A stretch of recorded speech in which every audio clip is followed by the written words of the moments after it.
Hello, good people. Howdy ho, live and direct. How's the Aryan Nation coming? It's I'm sending out the newsletters, but nobody's showing up to the meetings. I don't know. You know, have you guys had elections yet? I was wondering. It's been a while. Yeah.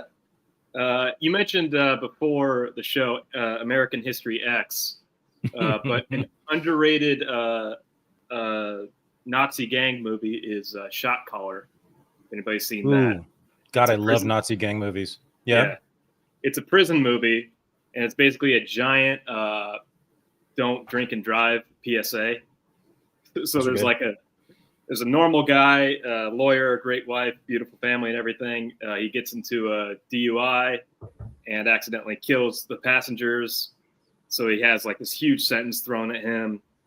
And his lawyer tells him when he goes to prison, to protect himself and get into a fight, and that ends up being the worst advice ever. And he gets into a fight, and then he has to, from then on out, join gangs for protection. And the gangs he has to join because he happens to be white is the Aryan gang. And he just rises above the ranks in the neo-Nazi gang world.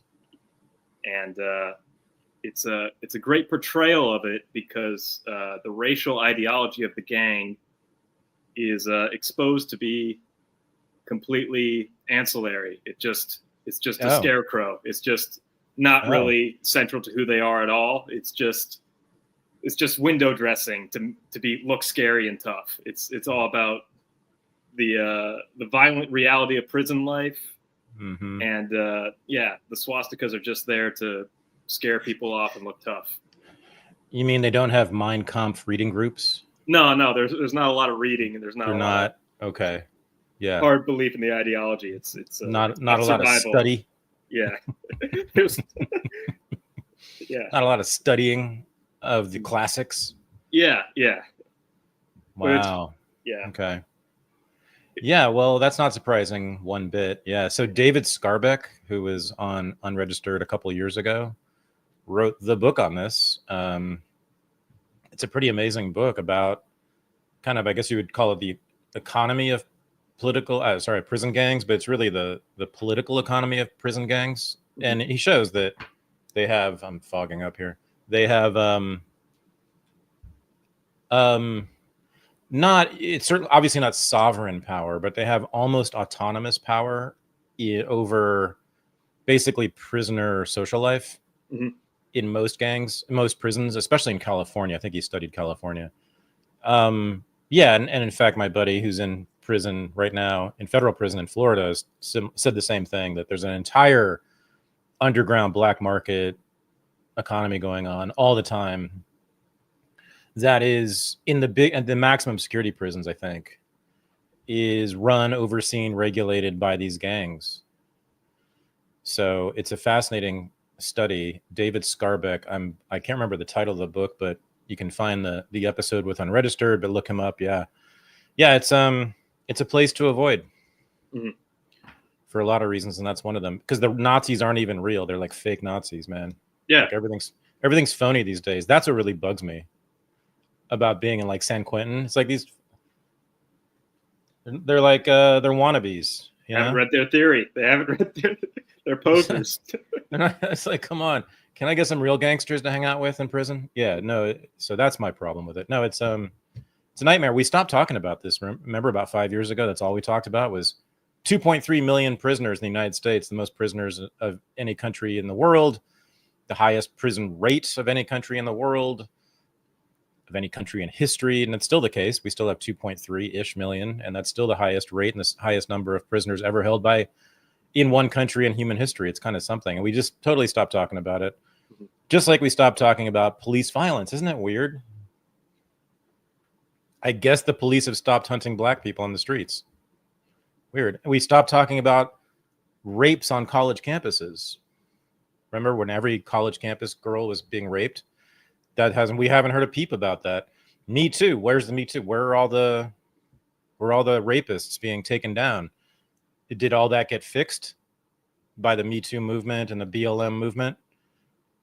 No, of course, the statistics are exactly the same now as they were 5 and 10 years ago. it's a case study in moral hysterias, of course. But let's always remember this: we were gripped, and that's all we were talking about, by these hysterias. 2014, 15, 16, 17, and then COVID was its own hysteria, much of which was false, fantasy, projection, propaganda. It's amazing, isn't it? Yeah, we just recently went through those in huge engulfing hysterias, and now we look back and we're like, oh, it's no longer the case. Why it's that? So that means that whole thing was a fraud, huh? Yes, it was. Yes, it was. Just like the anti-Semitism hysteria now, which is even a deeper fraud and it's more deliberate and orchestrated, but it's as fraudulent as those others. I mean, we've been living in the age of hysteria for about a decade now or more.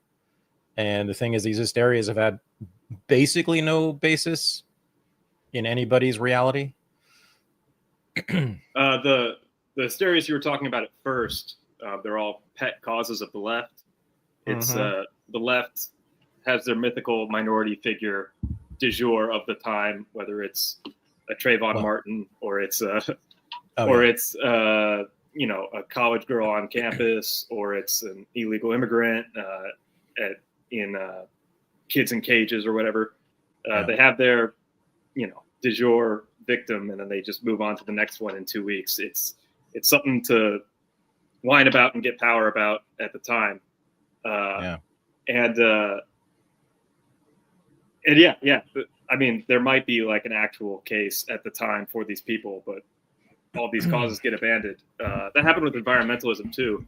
But the anti-Semitism thing, did you catch Sagar's interview with Tucker Carlson recently?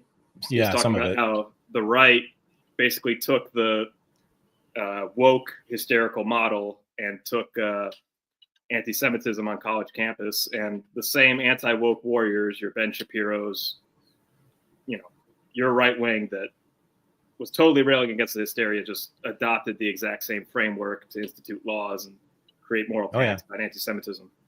Oh yeah, Jews are a uniquely victimized class of people who therefore need unique protections,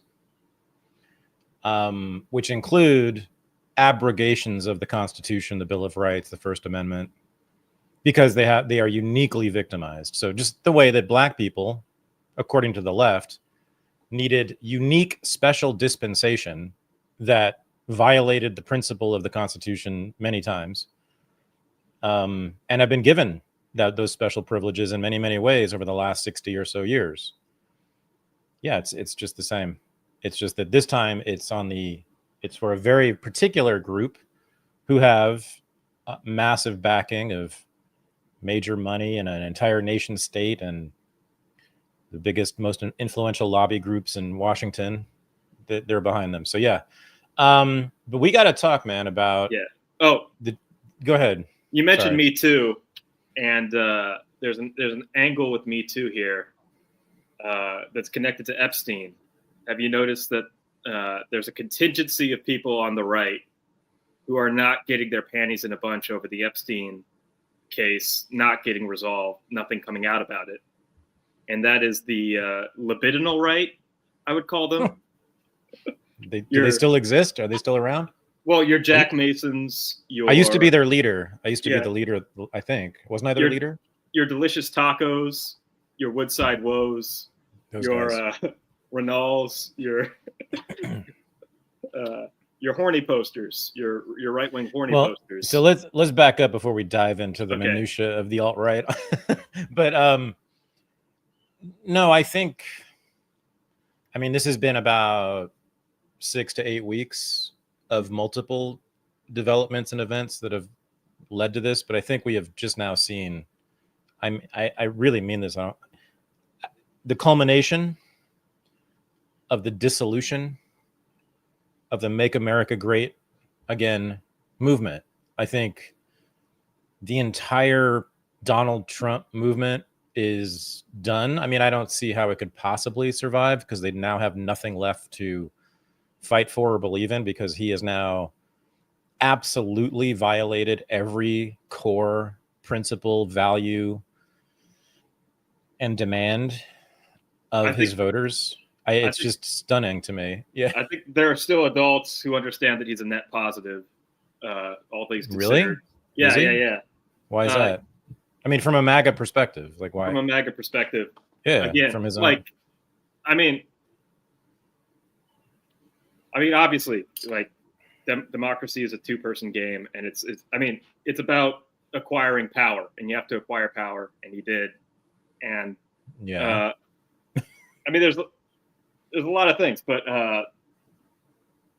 you know, he is working on immigration, like the tariffs. Michael. Yeah. No, honestly, like, dude, who paid you, bro? No, seriously. But he's working on it. He just said we're not going to deport anybody from these major industries where all the illegal immigrants are, because he said, because it's gonna really hurt our economy. He's floating out the idea of work visas for certain sectors, and it's widely unpopular.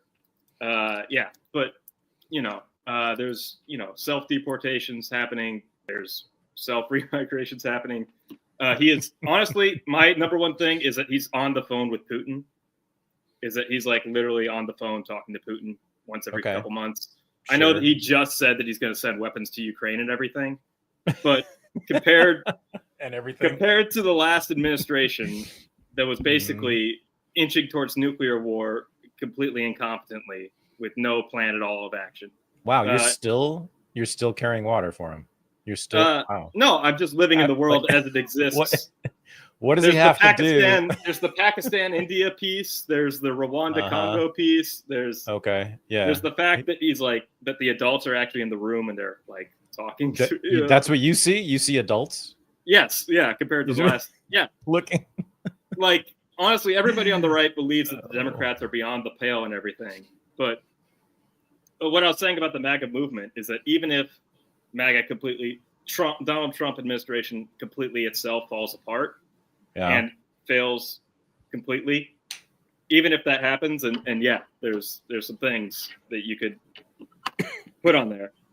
You still have Alex Jones, Steve Bannon, and Tucker Carlson remaining principled, and you still have the movement there. True. That's true. Yeah. Yeah, I mean, I guess I think that's probably fair to say, the leaders of the cultural movement. Of MAGA, which it is. It's not institutional outside of the Republican Party. And the cultural wing of MAGA is the most important one. That's what created MAGA in the first place. And Bannon is certainly the head of it. Tucker, I suppose, probably is now co-leader of MAGA, and Alex Jones as well. Yes, I'm sure that those three audiences probably make up the entirety of the Trump voter base, I would think. And they've remained principled. They've even been increasingly skeptical of Israel, especially Tucker, of course, but Jones and Bannon too recently, and which is to me true MAGA. Being skeptical of Israel, the U.S.-Israel relationship. So there is I guess there's still an integrity to the MAGA movement. That's what you're saying? Yeah. I mean, at the end of the day, he released the Jan 6 prisoners and the cultural shift. Douglas Mackey just got acquitted. There's a number of things. And like Supreme Court justices you can always talk about. But I was really, where are the gay concentration camps? I've been promised gay concentration camps since 2016. I haven't seen them. Yeah, we were gonna have gays in camps in the desert, and I'm bummed. And that would be fun. That would be a party. Do you remember that 2016? There were going to be where's my trad wife? Where's my government mandated Handmaid's Tale trad wife that I was told about? Yeah, no, I just want him to go after the gays because I think that'd be the biggest party ever, like Manzanar but for gays. Yeah. No, it's been a huge disappointment for the homophobes and the xenophobes and the that exist only in the minds of liberals. But come on now. I mean, this has been a catastrophe, has it not? I mean, am I wrong on the biggest issues, the biggest questions, the biggest policy positions? He's completely reversed himself. I mean, on immigration, on war, The Ukraine war is still going. Last I checked, as of this airing of this show, the Gaza war is worse than ever. And he's no longer deporting illegals. And now he's saying, his administration is saying, oh, the Epstein case, which is there a more important issue to MAGA voters than Epstein and the alleged pedophile ring that is running the world? No, it is, I would think, the number one issue, maybe even bigger than the wall, which also hasn't been built yet, which I don't want it to be. But I'm just saying, from MAGA's perspective, this is worse than a sellout. I mean, this is much worse than what Obama did to liberals. This is trashing every pillar of the belief system of the movement that brought him to power in 6 months. In 6 months, he's just completely starting a war with Iran. Yeah, Trump started that war. He started a war, guys, and hasn't ended any war. I don't get it. I mean, and then now he's saying that there's nothing in the Epstein files after promising that it was going to be a bombshell. Multiple members of his cabinet promised for months that it was going to be a bombshell that was going to shake up the entire liberal establishment and the political world, and heads would roll, etc. And now there's nothing. Oh, because Trump was best friends with Epstein, and of course he's in the files. Of course he is, as Elon Musk said on Twitter. And by the way, speaking of meltdown, so yeah, there's that part of it. The entire. You believe Elon on this? I thought, really? Yeah, no, but I'm just saying the entire sheaving off of the whole tech wing of MAGA now. I don't know what David Sachs is thinking these days. I haven't checked in on him lately, but like Elon is now just out of MAGA and out of the administration. He's now trashing the president and saying he's a pedophile. I mean, how are we saying anything positive about what's happening in the White House from a MAGA perspective? I just don't get it, man. This is like a complete. I mean, this is worse than the Biden White House. This is more dysfunctional and just catastrophic in its handling of what its own voters want. I can't believe what's happening. I mean, it's the greatest meltdown in presidential history.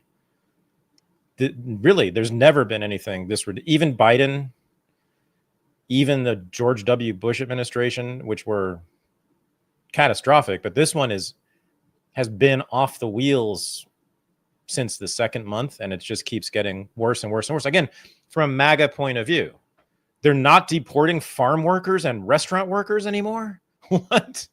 Because it's bad for the economy, we found out. They've done raids since those statements.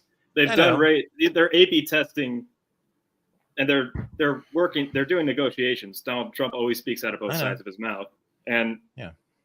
Well, they just tripled ICE's budget, so we'll see. Great. Yeah. So they're gonna have more. So they're gonna have more masked, unmarked guys beat up fathers of 3 in Home Depot parking lots. Did you see that? The father of the 2 Marine Corps veterans. I think one was an active duty Marine. Beat the shit out of him in the parking lot of Home Depot because he had a weed whacker and he was doing his landscaping job for Home Depot. And they beat the fuck out of him because he refused to submit and get into the van with them. Half of them were unmarked, wearing masks. No idea who they were. Unmarked cars. What is this? Have you seen the traffic in LA? Have you seen the traffic in LA? I used to live it. Yeah. It's wide open. It's wide open now. Wait, really? No.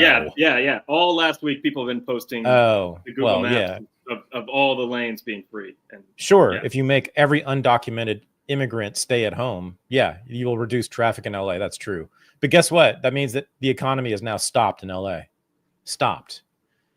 Yeah, I want to hear what's going on in the restaurant industry and what's happening in the agriculture industry and what's happening in the landscaping industry and what's happening in the building industry and stupidest jobs numbers. Really? It's the first. Wow, you're still standing.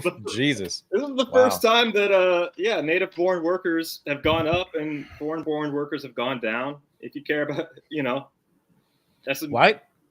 Yeah. Wait, so why should I care more about the guy next door, white guy who plays video games all day, more than Cesar, who works at the taco truck 10 hours a day feeding the neighborhood? Why should I care? Why should I want, Matt next door I'm just saying, if you believe to have in the a job? Why is it better for Matt to have a job than for Cesar to have a job? I don't get it. The government should serve I its really citizens. don't get it. It should serve the interest of its citizens. Cesar should have a job in El Salvador or wherever he's from. Cesar should have a beautiful country in his home country. Here? Why not here? Because it's not his country. Because they smell different? What the hell? Okay. I want a peaceful world where everybody has their own country. Mexicans smell great. Have you ever smelled a Mexican? It's weird. What is this, man? So, person bringing in racial arguments for the first time in this conversation. Let's have that be documented. Who thinks in racial terms? I just can't understand any other motivation. Like, I know you can't, because you're a liberal. Liberals only think in terms of race. Oh, now you're hurting my feelings. Yeah. I call you a racist, but then you really go low and call me a liberal. I don't know, man. That's fucked up. Ouch. Yeah. Okay. Whatever, Michael. I hope our relationship can survive this. Yeah. No, but honestly, I don't.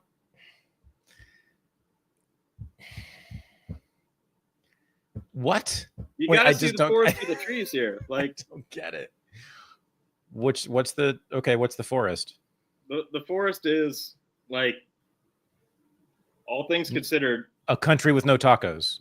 That's the forest. We have the recipes, Thad. We have the recipes. We have the workers. And no lawns. And no, don't you like lawns? We have lawns are nice. There's no lawns anymore if we deport them. You understand that? Okay. Who's the one who believes that brown people are only good for low skilled, cheap labor here? Who's the one who? What? Yeah. Wait, where's that come from? That's the argument you're making. Is that only good for? I'm saying it just so happens that Matt doesn't want to be a landscaper. I don't blame him, by the way.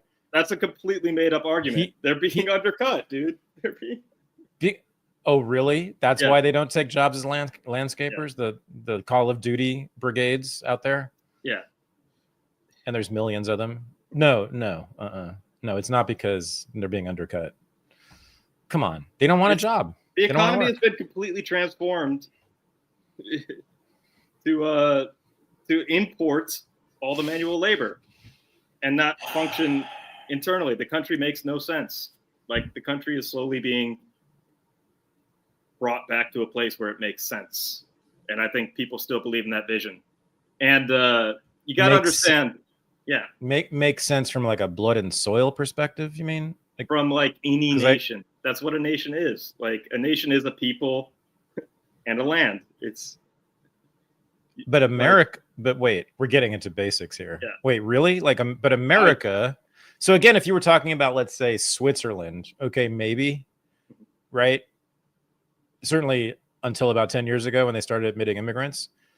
But this country, look around, even in Indiana, go look around Indianapolis. You tell me what you see. You see the stalk of Mayflower walking around?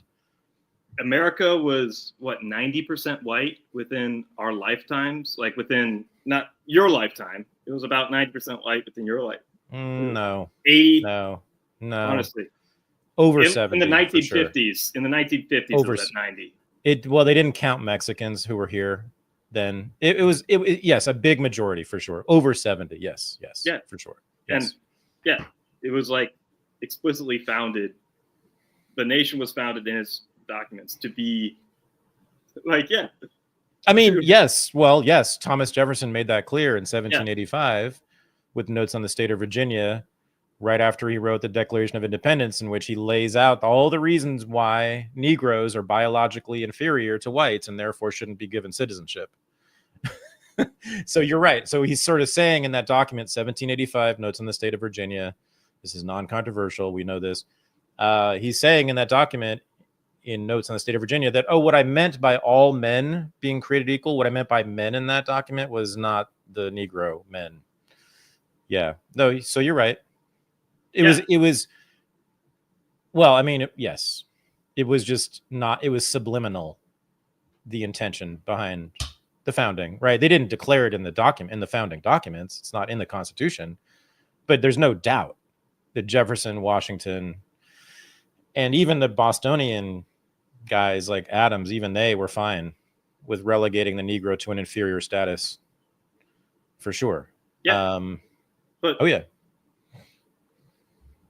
So again, they're that's for what? That's the point of the country, though. Like the point of the country, as it was established. The point? Yeah, it's like nations are a people. A people is the nation. It's not an idea. It's not universal for everybody. I disagree with the proposition nation is what I'm getting at. Well, I mean, but wait, seriously? So wait, did you what? So then who were the real Americans as of 1790, 1800, 19, the founding years? What about all the Irish who were here, drunk off their ass, fornicating in the streets, blowing up bridges because they didn't want to go to work anymore? What about them? Were they again good Americans? European. I mean, they're still Europeans. They're still Europeans and Christians. Not well. I know they were Europeans the way that blacks were Americans. Meaning not really, right? They weren't considered to be, and they didn't behave that way either. Yeah, but no, man, I'm sorry. I mean, come on. What about Native Americans? Yeah, there were wars fought over this, and there were treaties to give them their own lands. The original Indians. But they all had, we fought wars with them, and they had nations with their own laws outside of the jurisdiction of the United States. Right. Oh, I see. Okay. Yeah. So therefore, what? So therefore, they're not tough Americans. Shit. Oh yeah, sure. No, they're not Americans. Yeah. They're conquered. Yeah, okay, got it. But they have their own nations. They're Cherokee Nation. They're their own nations with their own laws. Of course, many of them were basically kidnapped, though, and made into Americans, right? I mean, given citizenship, their children are educated. You're acting like I did this. You're acting like it's me who did all this shit. I'm just telling you what happened. Did you not look in the mirror before we went on? I mean, I'm just saying. Sometimes you can judge. Go into the history of any nation. This is what it is. Sometimes you can judge a book by its cover, Michael. I'm just saying. Yeah. Listen, MAGA is dead. I'm shocked that you're even trying to defend it at all, or not. I mean, it's just how really what. This is what happens every single time. Okay. Claim that MAGA's dead, and it's not. It's okay, but yeah. Okay, so I agree with you. I think it's an important point that yes, you're right. The leaders of the cultural movement, who are at least as important as Trump, and maybe more so in terms of the longevity of MAGA, right?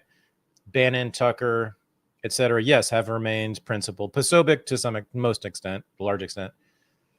But that tells me that the movement can have integrity going forward as a movement, but apart from its leader, I guess I don't see how Trump can.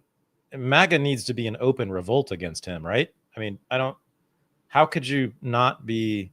And that tells me that it's very much a cult too, because even Obama had significant rebellion within the Democratic Party by about year 2, year 3.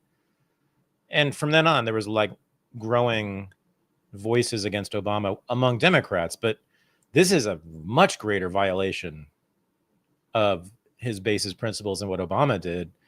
And no one's really rebelling against him. I mean, people are sort of grousing about particular individual policy choices, but do you see, I don't know, man. Well, let's talk about the Epstein story. Yeah, exactly. Does anybody this is so Jack Mason had a great post about this. Oh, really? Yeah. Let me see if I can pull it up. But his perspective is like a normal person from 2005. And he was basically saying that in the context of the movie Eyes Wide Shut, is that people used to just enjoy this movie or not, and not go into schizoid conspiracy theories about elite pedophile rings and all that. Right. And right.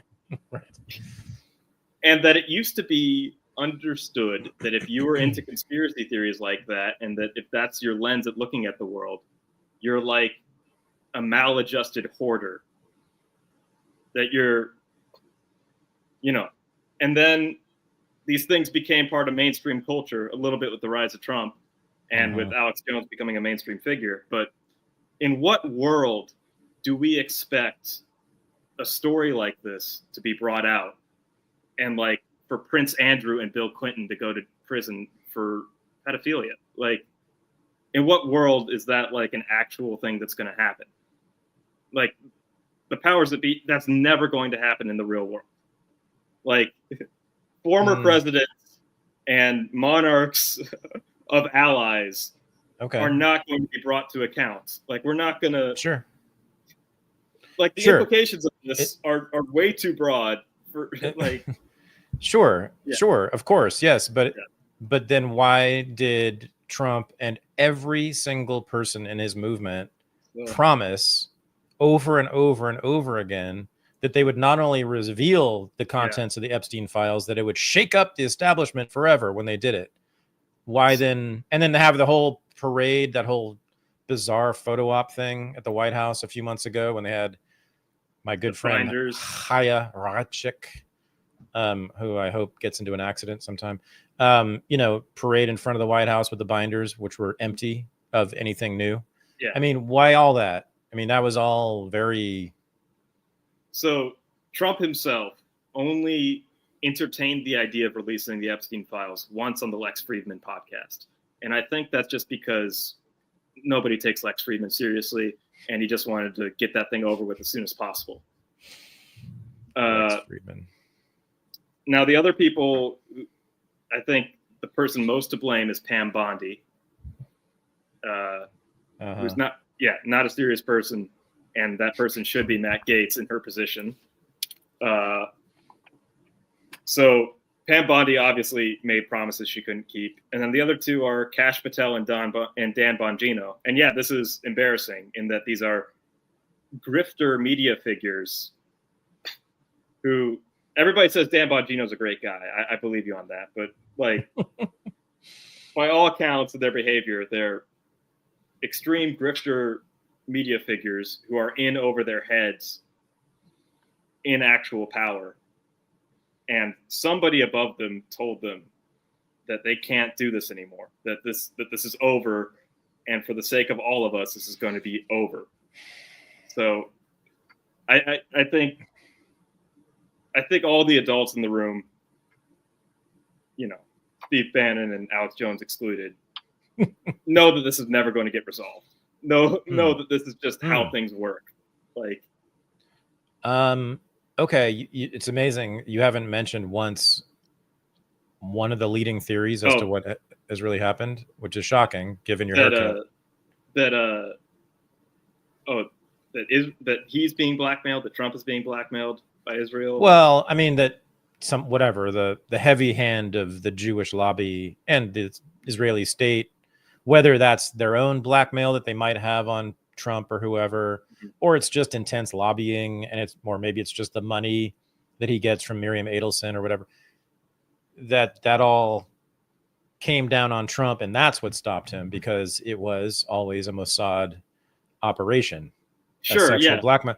I mean, and I'm not saying it was, I am saying that if you don't think there's at least a 50% chance that it was, you're an idiot and you know nothing about the history of the Mossad. Oh, that's totally what the operation was. Yeah. I mean, I just want to say who he was. Yeah. I mean, again, it's all circumstantial, but I don't have any evidence except that the history of the Mossad would make it weird. Would make it weird if this wasn't them. Well, Robert Maxwell. No, but just look at the history of Mossad. You can Google this. The Mossad history of sexual blackmail, in particular, the use of it since the 1940s, where they've been finding information on their political enemies around sex, having affairs, being gay, and then getting in touch with them and saying, if you don't do what we want you to do, we're going to release this to your family, to the community. They've done this to Palestinian leaders a lot when they've had extramarital affairs, they've been gay. They've made a lot of Palestinians into collaborators using sexual blackmail. But I mean, all the way back in the 40s, 50s, 60s, there were a lot of famous female Israeli spies who basically seduced like Egyptian politicians and Syrian generals and stuff, and then succeeded in, sabotaging those countries from within using it. So it's been, and then the other major tactic of the Mossad, in addition to sexual blackmail, has been what? Assassinations. And again, Ronan Bergman's book, Rise, Rise First and Kill. That's butchering the title, but something like Ronan Bergman, who's like a New York Times Israeli former IDF journalist, establishment, Zionist, New York, that's his book. And the book just shows from every single year, from before the founding of Israel to the present, they've relied on assassination as their principal tactic. And you've seen this very recently, right? They took out the Hezbollah leadership, most of the Hamas leadership, the Iranian leadership, the Syrian leadership before that. And by the way, we now know that Jolani of Al-Qaeda, the current leader of Syria, was planted there by Israel and the United States, because they have now just embraced him and taken HTS off the terror list, and he's parading around the Western European capitals. I mean, it's unbelievable. This guy was from Al-Qaeda. And he's the current leader. So we now know that was the whole thing in Syria that resulted in Jolani being placed in power. And check out my friend Kevork Almasian on this. He's the best analyst at Syriana Analysis. He was right about this from the beginning, although it was pretty clear to most people who observed this, that's what was going on with that 5-day Syrian civil war revolution that resulted in Jolani taking power and HDS taking power. And all these Islamist maniacs who have been rampaging through the streets of Syria since then. Yeah, that whole thing was put into place, basically made possible by Turkey working with Israel and the United States. Because look what Jolani's doing now, and we're now friends with the guy. I mean, he's not only a butcher himself, but he's the head of a group of butchers who... This is Al-Qaeda, guys. HTS is Al-Qaeda. We've now just taken Al-Qaeda off the terror list because they're doing our bidding and the bidding of Israel. It's stunningly corrupt and grotesque. Anyway, so yeah, forgot where we were on that. He's got a rough background. He's rolled with the toughest of the tough. Yeah, man, it's a bad neighborhood. That's what they always say about the Middle East. Hey, excuse the mass bombings and the beheadings. It's a rough neighborhood. ISIS, by the way, and this is, and I released the latest episode of Unregistered today. Kit Clarenberg, who's, I say this in the show. I think he's the best. I say this, the best granular analyst of the Anglo-American empire there is. Yeah, but he specializes in like MI6 and British intelligence, but he does the whole thing, and he writes a lot, really prolific, written for the Gray Zone a lot in his own thing. Global Delinquents on Substack, which I require all of our listeners to subscribe to. Global Delinquents, Kit Clarenberg on Substack. Anyway, so Kit has made the case with tons of evidence in multiple pieces of reporting he's done that ISIS was really a creation of MI6, U.S. intelligence, and Israel. There's no doubt. And Al-Qaeda eventually became that as well. And you can see, and same with Kevork Almasi, and they all make this case, that you can see it just track. Look which fanatical, the most fanatical Islamist political terrorist organization in the Middle East has not attacked Israel ever. Al-Qaeda and ISIS. But they're like the pinnacles of Islamic jihad. And yet they don't attack the Jewish state? Really? It's very clear to me that the CIA, MI6 have at least major controlling power within those organizations now, and that they helped to or entirely created ISIS from scratch. Same with Al-Qaeda. What was the origin of Al-Qaeda? The Mujahideen in Afghanistan, which we all know very famously, the U.S. supplied with weapons, which then that was Osama bin Laden. So the whole thing, not to mention blowback from our interventions. Yeah, Rambo 3, right. It's really just a creation of the U.S. Those horrific, ghastly medieval terrorist organizations, Islamist terrorist organizations, they were really created and fostered over decades by those three countries, the US, Israel, and Britain. And here we are. God knows what's going to happen to the poor people who live in that region going forward, given that it's now controlled entirely by, I mean, MBS, the Saudi kingdom, is now the rational country. I mean, they're the sensible, rational ones. But I mean, between the fanatics running Israel and the fanatics running Syria, and the authoritarians running Egypt, it's scary. But this is all entirely the product of the Anglo-American Israeli alliance and empire. Those three countries have conspired to make this all this glorious, blood-soaked mess that it has been. Kit Clarenberg shows that the Brits have been, and we try to nail down exactly the relationship between the Brits and the Americans in building the empire over the last 120 years. We do a lot of history in the episode. And he made me rethink a lot of it. And if you think about World War I, World War II, Iraq, Ukraine, the big ones, those were all, Britain was all ahead of us, pushing the US to enter and intervene ahead of most people inside the United States. It's an interesting question, like why have the Brits been so aggressive at the exact moment when their empire has declined, and they have no means of erecting the empire again? And Kit and I came up with a theory about the declining aristocracy, and this is about the status that the British aristocracy needs to have for its own self-worth. And so the British Empire and pulling America into these global wars to maintain this Anglo-American empire has been their way to maintain relevancy, having been, as a class, the most important class of people on Earth until about 100 years ago. So the grandchildren of the aristocrats of the 19th century in Britain, right? Those are the people whose families built the British Empire. And here they are, with very little to do or very little, reason to exist as aristocrats.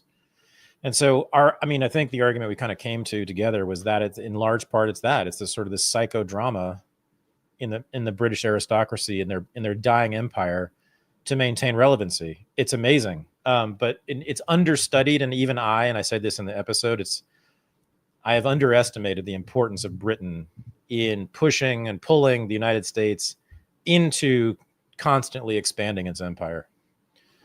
So, you get into the Cold War on that too, and Churchill. Churchill's Iron Curtain speech is what kicked off the Cold War, and alleges that it wasn't popular, that Americans at home and Americans throughout history have been opposed to the leadership of the UK, and it's always been the UK dragging us into war. So Churchill gives that speech in Fulton, Missouri in 1946, right after World War II. Fulton, Missouri, not far from you, as of 1946, was still very much what we have called isolationist country. It's a bad term, but for lack of a better term right now, it was. This was the Midwest in the United States in the mid-20th century was politically mostly anti-interventionist. Mostly, like overwhelmingly. Democrats and especially Republicans, the political leaders in the Midwest, and including Missouri, were not interested in having a foreign empire. And so when Churchill comes and gives this speech in Fulton, Missouri, which of course became known as the Iron Curtain speech, and I'm sure most people watching this have heard of this or know about it or watched it or read it. It was met by quite a bit of protest from American politicians who were of the isolationist or non-interventionist bent. But this was yet another example of the Brits pushing the US into military intervention against the enemies of the Brits in Europe. Now, the US, the Roosevelts, and even the Kennedys, the Johnsons, they've been more interested in expanding the American empire into the East, in Asia, the Pacific. And so that's been the tension, and Kit and I draw that out too. It's a really great episode, by the way. I mean, it's a tremendous primer on kind of the contours and the history of the Anglo-American empire over the last 120 years. So that's been the tension, and you see that right now, right? The Brits have been always wanting to go hard in England, in Europe and the Middle East, which is where their stomping grounds have been traditionally. And the Americans have historically been more interested and concerned with the Pacific, controlling the Pacific. And especially since Obama and the pivot to Asia, right? Now that the Soviet Union is gone, we can now pivot to Asia, our resources to Asia. That's what Obama tried to do. And since then, there's been a fight in the foreign policy establishment, and it's going on today within Trump's administration, about what to do. Do we stay in Europe and take on Russia?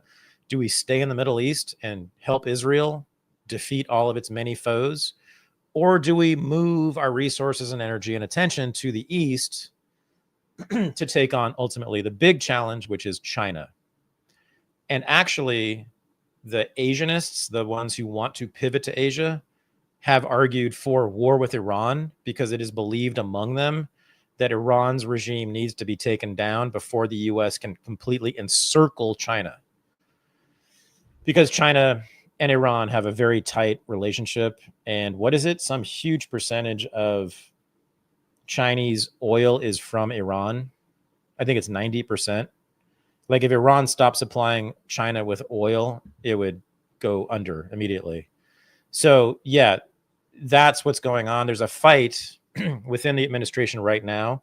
Elbridge Colby in the State Department, or is he in defense? I forget, one or the other.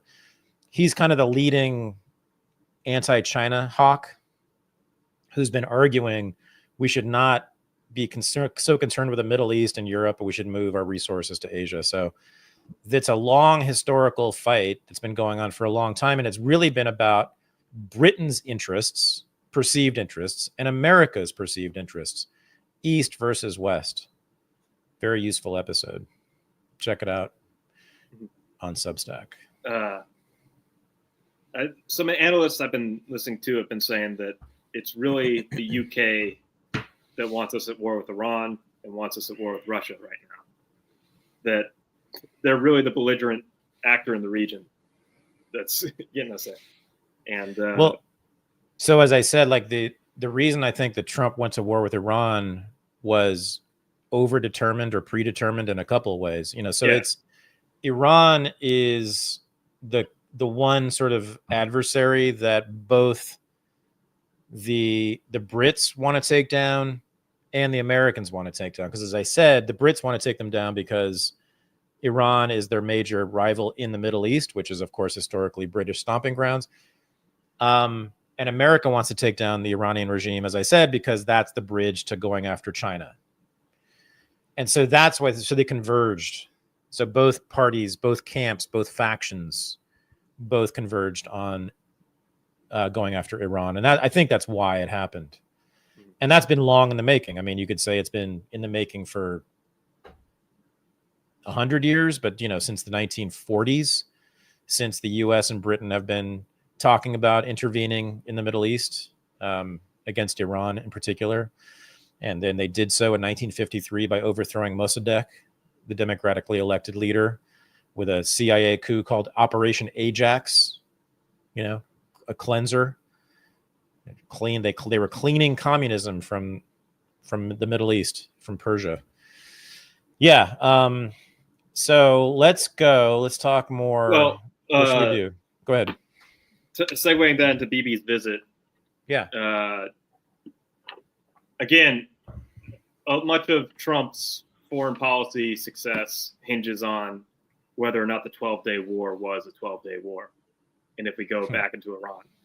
Because a lot of people look at that and they're like, we shot a bunch of nuclear sites that may or may not exist, and in retaliation, they shot a bunch of places that we evacuated ahead of time, and this seems like, you know, what happened after Soleimani was assassinated, and that it was just, you know, a coordinated war between both states, and it takes away the pretext for actually invading them, because whatever their nuclear program is, that's off the table officially now in the narrative, in Trump's narrative, and that's all that matters.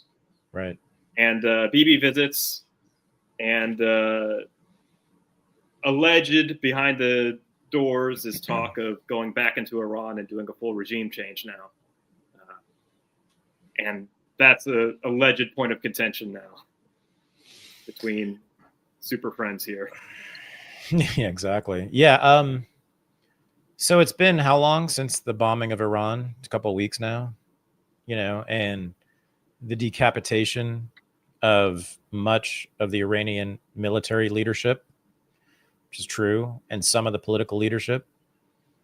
And there has not been one bit of open rebellion among the Iranian people to change the regime in Iran. In fact, I mean, we don't know, but there's all the evidence that I've seen has been a rallying around the flag, which happens every time a country gets bombed. The people in it rally around their leader, their government, because it's their only protection. That was true when Churchill and Roosevelt bombed German cities in 1939, 40, 41, 42.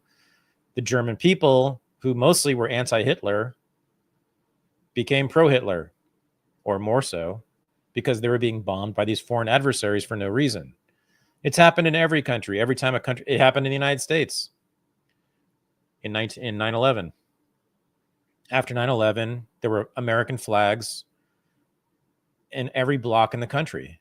And George Bush was immediately 10 times more popular than he was on September 10th. And that's what's going on. As far as we can tell, there's no evidence to the contrary. I've seen zero evidence of any protests against the regime since then, any attempts to form a new insurgency against the regime. Nothing.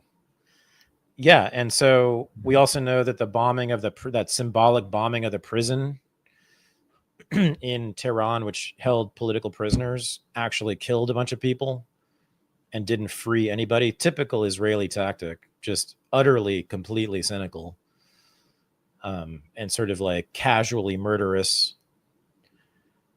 So, I mean, we will see. I mean, maybe there will be a new revolution in Iran in the coming months, but I've seen zero evidence of that so far. And what I have seen is just, as usual, blowback. We get the exact opposite of what we want from our military interventions. There's something in the boomer brain also. Have you seen the cover for Bill O'Reilly's new book, Confronting Evil? Let me, if you've seen this. Wow, it's got to be good. Very creative, very, yeah. It has on the cover the most evil figures in history: Adolf Hitler, the Ayatollah, Vladimir Putin, and Mao Zedong.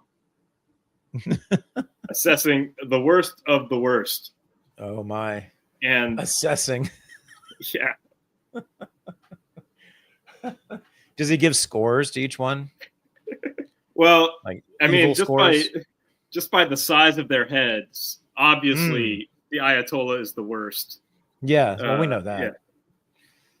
Yeah. With a distant second being Hitler, and then Putin and Mao trailing them.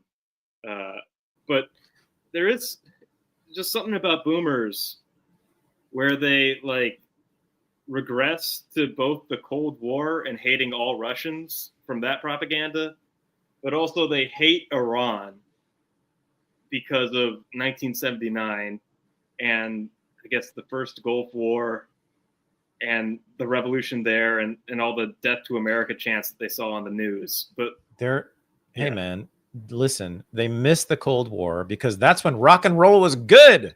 Mm-hmm. What are you talking about? Yeah. Have some, empathy for boomers because they grew up when the rock and roll was good. Mm-hmm. And that's when we were fighting the communists. Yeah. And I will admit, as an old Gen Xer, I'm not a boomer, but I am an elderly Gen Xer. We caught the tail end of that stuff for sure. The 80s, which is when I really came of age, was the end of the Cold War, and those movies were sick. Yeah, they were the Harrison Ford movies and all that. That really got into me, even though I was like a commie, anti-imperialist, anti-war pacifist. It kind of like just. It was the internal infrastructure of your mind about politics, but it also there was something oddly comforting about it because it was a binary world. It was very simple, good and evil, us and them. And now it's so much more diffuse and confusing, and there's all these various different forces. And I know we've been told that there's an alliance of evil people or multiple alliances of evil people, but it's not nearly as coherent as it was when the good old Soviet Union was around. Mm-hmm. So I get the boomer nostalgia, and I do think the rock and roll of the 60s was good. I don't want to renew the rock and roll of the 50s much, but I get them missing it. But the 50s were better than the 60s. Little Richard and Chuck Berry's as good as it gets. Little Richard, yes. Yeah. Chuck Berry, maybe. Chuck Berry, not better than the 60s. Come on. 60s rock, 70s rock. It's come on. Yeah, I like that stuff and everything, but it's too drugged out. I don't like the drugs. To me, to listen to this, to me, 50s rock and roll is similar to 80s hip hop, mm-hmm.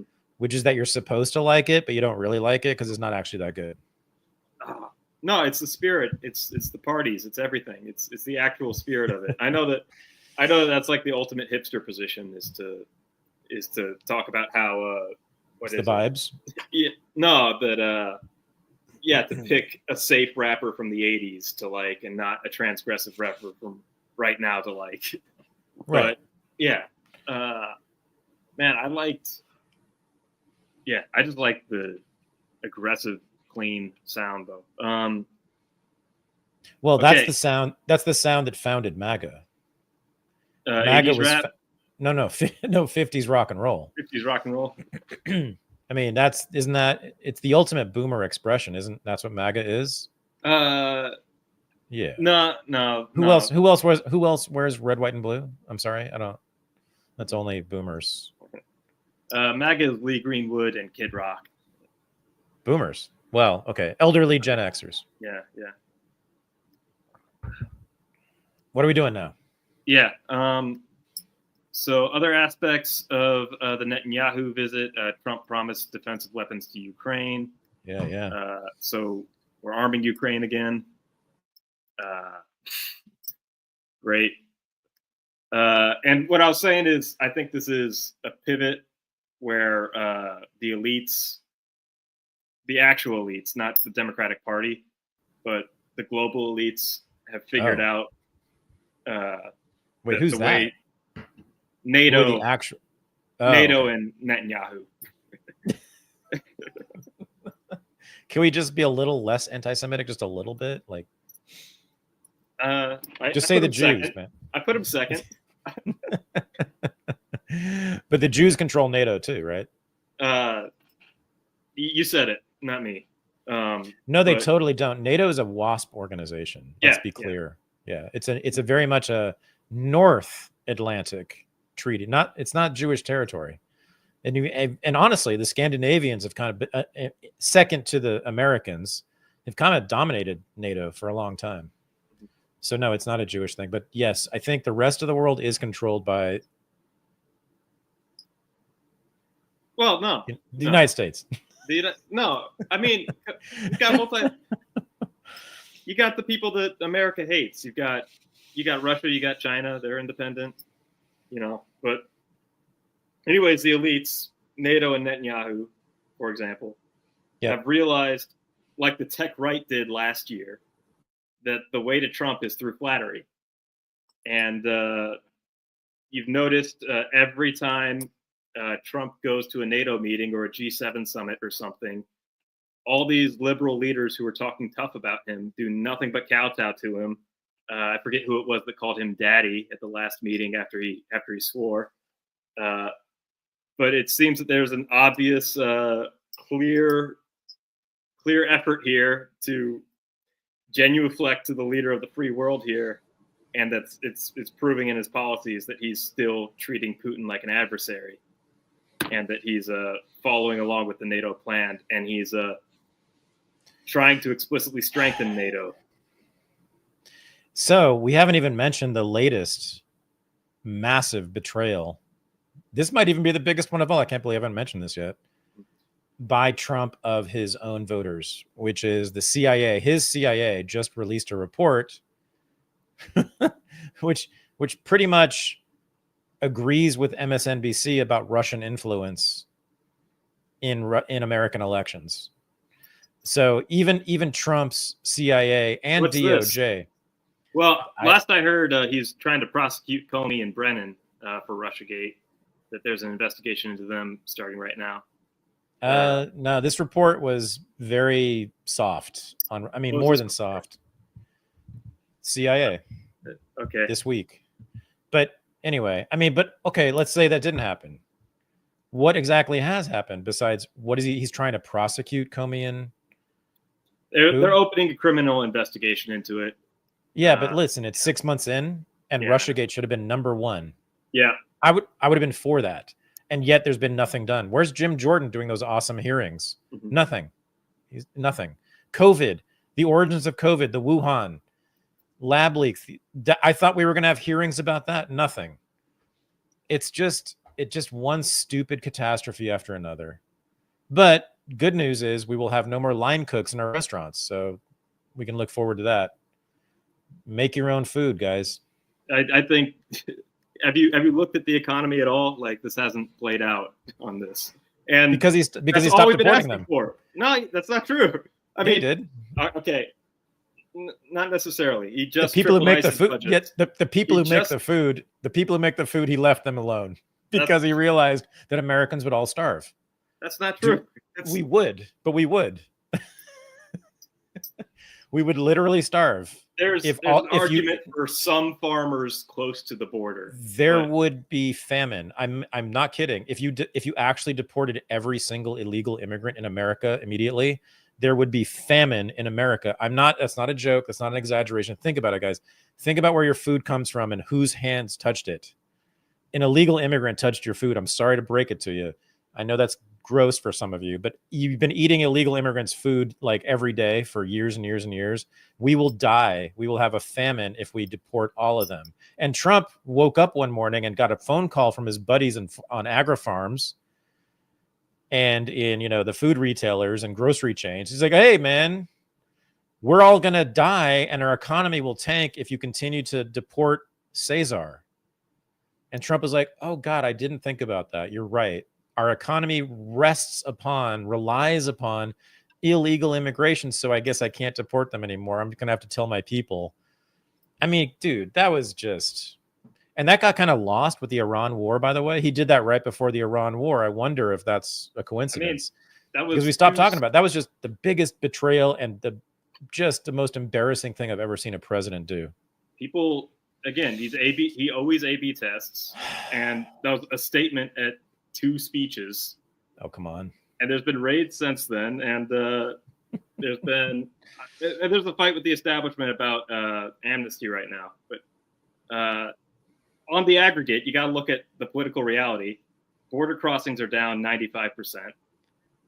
True. And on the aggregate, 1 million illegal immigrants have either left voluntarily or been deported. And compared to 10 million coming in, that's an improvement. Like, it's just the reality. That's true. Yeah.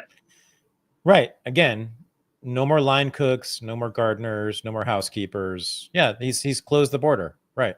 We will have no more help in our economy. No one to staff those massive industries that keep us alive. Right. Because he stopped them from coming in. True success. Yeah, we'll see the effects of this. The first time we'll see the effects of this. The first time in 50 plus years that real blue collar wages have increased. The first time since the Nixon administration this has happened. What? Yeah. What? Increased 2% in real wages in blue collar workers. Okay, how many blue collar workers do we have who are not Mexican, by the way? And for the first time, you've got look at the jobs numbers about foreign born versus domestic workers. It's rising, and it's like literally the economy that was promised. In 6 months, we will revisit this, and you will apologize to me. I'll be dead by that time because there will be no more food apparently. No, well, Yeah, I don't know. It's confusing. But yes, I mean, if he carries it out, we will be dead. If he doesn't carry it out, which he appears to not be mostly, he's a fraud and a hypocrite. And no, it's just that I think you can't expect in reality, it's very hard to get the political will to get tens of millions of people out of here. Iran can do it. Iran could do it with their Afghanis, but things work differently in the United States. Tens of millions? No. That's at least 10 million to cover what Biden brought in, and then no, the Iranians didn't deport 10 million people. No, but they hundreds of thousands, which is okay. But yeah, okay. I'm just the speed at which they're doing it. It's because we don't have those good cattle cars anymore. We got to put them on planes now. We stopped using cattle cars. Amazing new analysis. Donald Trump is Adolf Hitler. That's. I'm just saying, when you talk about the need to mass deport 10 million people, that's a necessity. That we need to deport 10 million people. I don't know. Just step back and think about where you are in life. I'm Walter Cronkite here. I'm an impartial reporter, just telling you what we need to deport 10 million people. We need to move 10 million people to another part of the planet. It's an amazing thing to think. Just to get back to where we were 5 years ago. That's all that is. Just to get back to where things were 5 years ago. Okay, sure. Yeah. Well, all right. No counting illegal immigrants on the census. That's a big one. Again, that's an if that gets through, but that's fine. Yeah. Good for them. That's great. So the census will be corrected. And what else have they accomplished? That would be nothing, Michael. This is a flaming catastrophe. Dude, I don't know DEI's out of the yes, culturally, I will say there's been a nice shift. I've enjoyed saying retard. I've said retard. You've been swearing like a sailor. 20, 30. I've said retard like N-words. Every third word. I call my girlfriend the N-word now. It's great. Yeah. So I will say that you live under that protection. You understand? True. I do. No, I do. And thank you. Yes. No, I'm sorry. I'm an ingrate. Yeah. It's true. I do like that. I do like that wokeness. Ugh. I don't even like saying the word, has been broken. And I don't think it's coming back, at least not in the form it was. It's going to come back, but it's going to be smarter, communistic, and it's going to be more bloodthirsty. Exactly. Smarter. No, smarter. No, it's going to be Zoran Mamdani. But he's smart. And you don't, and even I like him, but I know that his policies, if fully enacted, would be a genocide or close to it. I mean, so yeah, no, but he comes across as super rational, and he doesn't come off as woke. He doesn't he's not a woke guy. He's a communist. Yeah. He's a popular, he's a popular front communist. People can Google this. Yeah. The Communist Party USA in the 1930s adopted this whole, not just policy, but this whole sort of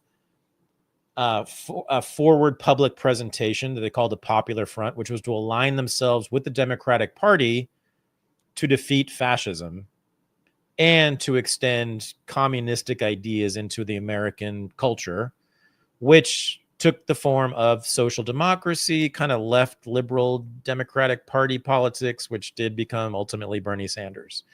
The origins of that, it's true, are the CP Popular Front. And so Zoran Mamdani, I see as an extension of that.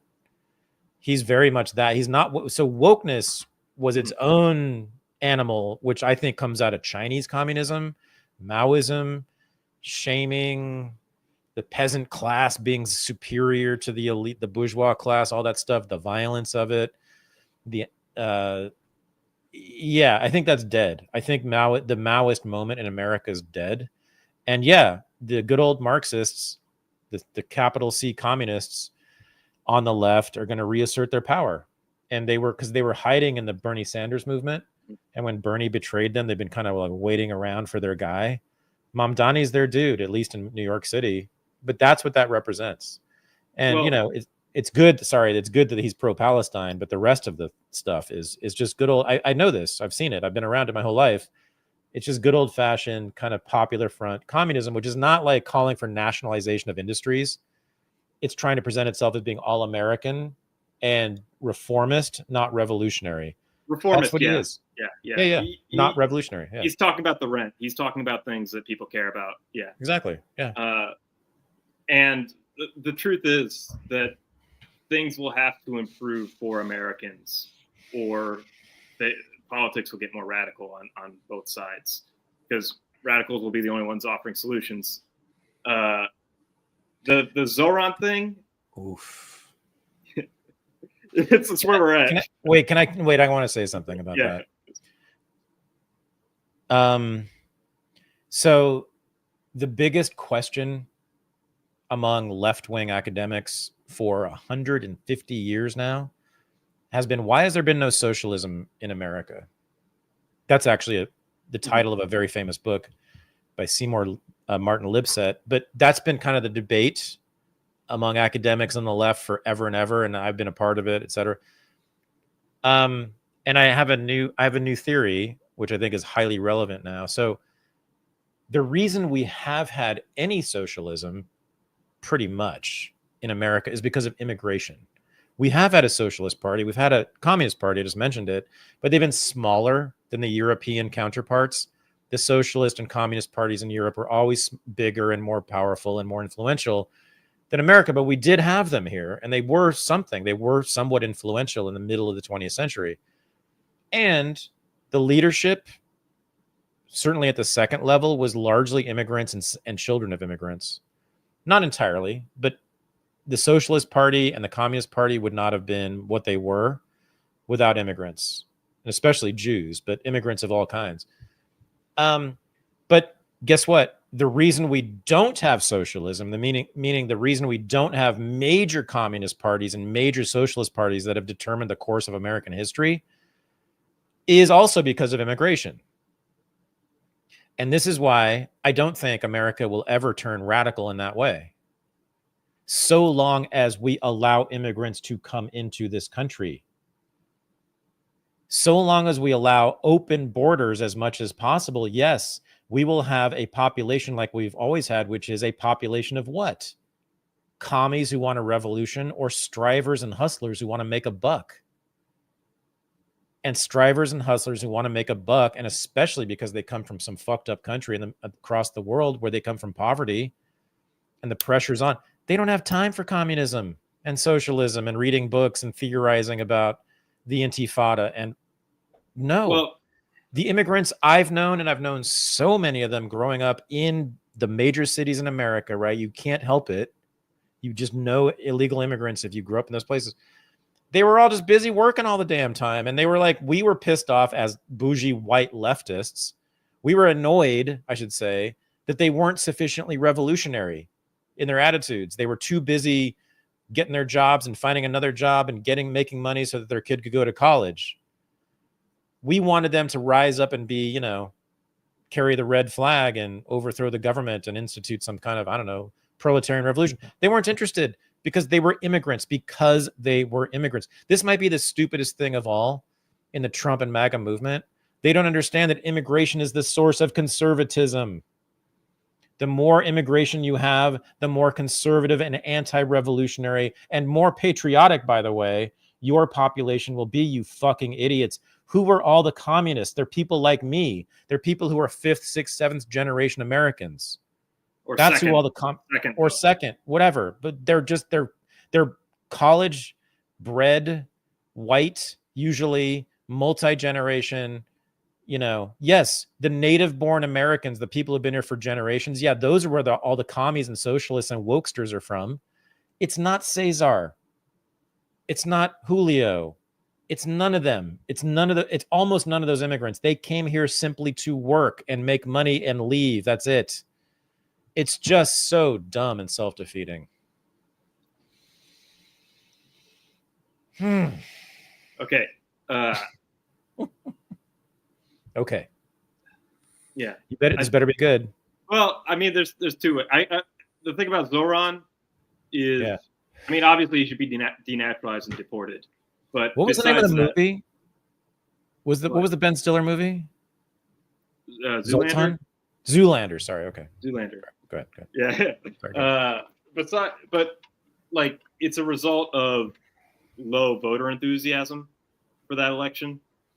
If we're gonna keep talking about him, it's because their options are Curtis Siwa, who's a joke, who's like a guy who stages vigilante justice for decades. He's like a crazy guy that yells on the subway. He's not a real person. Yep. And Eric Adams, who ousted by his own party for corruption, and he's hilarious. I think he should win. I think every serious New Yorker should rally behind him. But it looks like he's in third behind Cuomo, who the worst COVID governor there was. And they don't even dislike him for COVID. They dislike him for Me Too reasons. What I'm getting at is the collapse of the Democratic Party as well as the collapse of the Republican Party, is that it looks like both parties are really collapsing. There's no talent. There's no cohesion. There's no message in any of them. None of them care about the people at all. And we're going to have Zorons, or we're going to have I think we're going to see the lowest enthusiasm probably in the next two elections that we've ever seen if this keeps up. Yeah. Who replaces Trump, though, as the leader of the MAGA movement, which is where we've been. Vance, if he plays his cards right, and if it's not too explosive. I think he's talented enough. Yeah. The problem is he's too young to have ever had like a leadership role. So we'll see. But the problem is he's the vice president. Yeah. And the problem is that his administration has contradicted itself in every way possible and has sold out its entire base radically every single day for 6 months now. And that's his administration. He's the vice president. So that's his problem. It doesn't matter how talented he is. Am I wrong? He will always have to answer for, why didn't you deport those people? Why did you go to war with Iran? Why did you not release the Epstein files? Why did you not? All these things that JD was allegedly for. No, he's wearing it now. And I don't see how he could ever rise to a leadership position at all. I think I think everybody who's in the administration now is dead politically in the future. I think it's going to be an albatross because it will always be used. These things will always be used against them. Why did you sell us out on X, Y, and Z? Why did you sell us out on this and that and the other thing? And that's only going to happen. That's only going to happen if the Democratic Party takes up those issues. Do you think the Democratic Party might take up the Epstein issue? Democratic Party, do you think they're going to take up the war issue? Do you think they're going to have a... Wait, doesn't MAGA care deeply about those issues? They do. Those are the issues. They do, but I'm talking about like a political alternative. Like, so why should they not be upset with what Trump has done on those issues? A little bit, but I think... A little bit? You got to understand what political reality is. Do you think, again, like, it's a very difficult thing to deport tens of millions of people, and it's only been 6 months. It's a logistics problem, really? There's a political will thing. It's for example, you're going to get all these you can blame it on the judges. There's been all these, every time they try to do something, you've had all these district appeal judges bring up rescinding orders or whatever. But there's legitimate things you can point to. But again, on the aggregate, you can see things being pushed in a certain direction. And also, at the end of the day, the president, and this is Jack's point, is that you don't vote for Trump with your mind. You vote for it with your body. MAGA is nothing. It's a celebration of the body. And he's a symbol of vitality. Oh, that was a good one. Woo, that was good. I want more of that. You vote for Trump with your body. Yeah. It's, again, like the establishment is in charge. Like the bureaucratic managerial state is in charge of things. Always has been, always will be. There's going to be incredible gridlock. It's going to be an impossible thing to deal with. They've murdered presidents before. They've taken out Nixon with Watergate. That's how the system works. They compromise presidents. That's how it works. You vote for somebody because they're a symbol of vitality and they represent America a certain way. Wow. So, wow. Do you want Biden? Do you want, Yeah. Your nihilism is very intelligent. It's okay. It's cynicism. It's not nihilism. I think on cynicism. The whole, yeah. That's what I meant. My bad. Yeah. I meant cynicism. Your cynicism is very intelligent. And also, I mean, it reminds me of your argument about Trump being a healthy version of fascism. Well, again, fascism is a meaningless word, but yes. No, it's not. No, it's not. We have a course on it. Don't make it meaningless. It's very meaningless. Fascism always means whatever I don't like, no matter who. Like, well, no, of course. But I mean, it does have an actual historical meaning, which we This cover should be in our course on fascism. That I think should be relegated to history. Okay. But you called the Trump movement a healthier form of fascism. Yeah, a healthier fascism compared to Biden and Obama. And yeah. So your cynicism, I think, isn't very intelligent. I agree with you that that's the way the politics works generally. And Teddy Roosevelt, Richard Nixon, Ronald Reagan, I think Donald Trump is in that tradition of Republicans as being a symbol of strength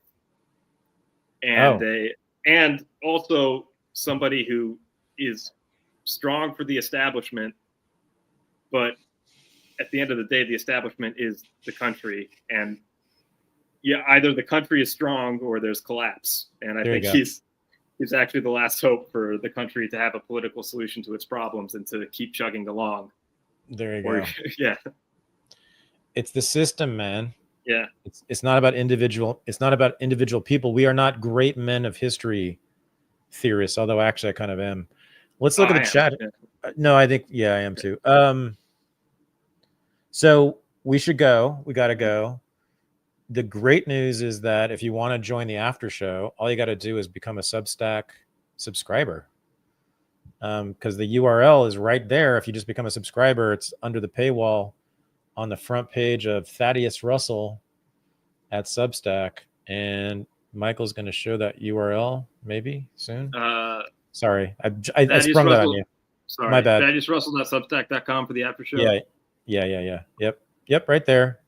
If you want to join us at the after show, the after unreported party every Wednesday night. As I said, just become a member, a subscriber to Substack. You'll also get my articles, the Unregistered podcast, including the new episode with Kit Clarenberg, the episode with Daryl Cooper, which blew up and became viral last week. And every podcast going forward, we're going to make it weekly. And Substack is the place for everything that I and we do. So check that out. But the after show is the best time of the week for me. And that's where we go. We just hang out after Unreported right now, every Wednesday night. So members, subscribers to Substack, that's one of the benefits, one of the many benefits you get. So do that. Substack is totally the place to be. We have 1,000 new members and subscribers just in the last week. 1,000 new people have joined us. So it's pretty cool, pretty exciting. And join the party. So let's go. Yeah. Sweet. I guess we're out. Yeah. See you over there. We're out, man. Thank you, dude. Peace. American History X. Peace out. Yeah. Man, I like the first two. What? Well, I called you a racist only once. I'm not going to do it again. You liked what? I like the first 2/3, the black and white portion of that movie before it kind of got gay at the end. It got gay. Yeah. Guess what? You've never seen it. Yeah. Yeah. I've never seen it. I've never seen it as an adult. That's the problem. I saw it when I was 13. But yeah, classic piece of propaganda. He says totally reasonable 1990s talk radio points. Oh, wow. Whenever he starts ranting. And then he immediately follows up those points by doing the most horrible piece of violence that you've ever seen in your life. Wow. So it's training the viewer to be like, see, your racist uncle, this is what he really wants to do. And if you let him talk, he'll curb stomp somebody, or he'll terrorize a grocery store. That's what free speech gets you. Nazi curb stomping is it. I don't like watching it. So I'm not gonna watch that movie. Yeah. Show the Substack URL again. For sure. And Edward Norton, I believe, ruined that movie also. I think they had like a reasonable ending for it, and then he like took total control of the project. Okay. I'm starting to feel ill thinking about curb stomping. After show.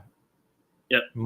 Become a monthly subscriber to Substack right there. ThaddeusRussell@substack.com. And still doing courses at unregisteredacademy.substack.com. Oh yeah, of course. Yeah. So yes, of course. So do that too. That's blowing up too. The neoconservative course. Oh, we're gonna post that tomorrow. But yeah, we just had the live version of it last week, and it'll be up soon. But all the courses are up now. Go check it out. We have a bunch of new members there too. I think 10 people have become members of the Academy in the last week as well. We're going to have a huge live course we're announcing soon. I got to keep it secret for now. But yeah, so lots of stuff happening at the Academy as well. It's an amazing deal. There's only one price, and you get everything at the Academy. All the live courses, all the streaming courses, all the Q&As we're going to do, all the office hours we're going to do. Just one simple low price. So check that out as well. All right, Michael, we got to go. Cool. Peace. Peace, my brother. After show. Peace. After the party's the after party. After that, the hotel lobby.